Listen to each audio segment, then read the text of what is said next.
నమస్తే సార్. నమస్కారం. యాక్చువల్ అక్షరవనం అనేది అసలు ఏంటి? అది స్కూలా, ట్రైనింగ్ సెంటరా, రీసెర్చ్ సెంటరా, ఎన్జిఓనా, చారిటీ? అసలు ఏంటిది అక్షరవనం? ఎట్లా డిఫైన్ చేస్తారు? అచ్చా, ఈ అక్షరవనంని మనము రీసెర్చ్ సెంటర్గానే అనుకోవచ్చు. Purely research. Aksharavanam education research centre ఇది. కానీ మనం రీసెర్చ్ సెంటర్లో మళ్ళీ మీకు స్కూల్ ఎందుకు అనిపించిందని అంటే, మనం ఒక రీసెర్చ్ చేసినప్పుడు ఆ రీసెర్చ్లో స్టేక్ హోల్డర్స్ ఎవరు? కాబట్టి పిల్లలు. కాబట్టి ఆ పిల్లలు లేకుండా మనం చేసే రీసెర్చ్ అది రీసెర్చే కాదు. కాబట్టి చాలా చోట్ల ఎన్సీఆర్టీలో పిల్లలు ఉండరు, ఎస్సీఆర్టీలో పిల్లలు ఉండరు. పిల్లలు లేకుండా చాలా రీసెర్చ్ జరుగుతుంటుంది.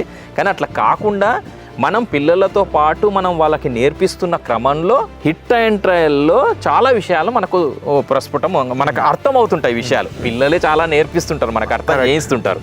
ఆ పిల్లలను నేర్పించుకునే వాళ్ళు నేర్చుకునే క్రమంలో మనం నేర్చుకునే అనేక విషయాలు మనం ఇక్కడ ప్రయోగాలు జరుగుతుంటాయి. ఇది ఒక ట్రైనింగ్ సెంటరా అని అంటే, మరి ట్రైనింగ్ సెంటర్ కూడా. ఎందుకు ట్రైనింగ్ సెంటర్ అని అంటే, ఇప్పుడు ఎవరో టీచర్లు మన దగ్గర ట్రైనింగ్ వచ్చిండ్రు. ట్రైనింగ్కి వచ్చినప్పుడు మనం పిల్లలు లేకుండా పిల్లలను ఈ విధంగా చేయొచ్చు, ఆ విధంగా చేయొచ్చు అని మనం అన్నాం అనుకో, సో పిల్లవాడు వచ్చినప్పుడు వీని బేస్ లైన్ టెస్ట్ పెడితే వీడు ఇక్కడ ఉన్నాడు.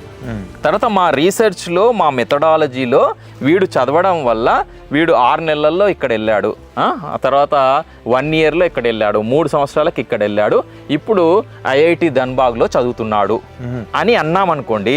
అప్పుడు వాని పర్సనల్ రికార్డు మన దగ్గర ఉన్న బ్యూటీయే. అసలు వాని పిల్లవాని జర్నీ మొత్తము ఇట్లా బాక్స్లలో ఉంటుంది.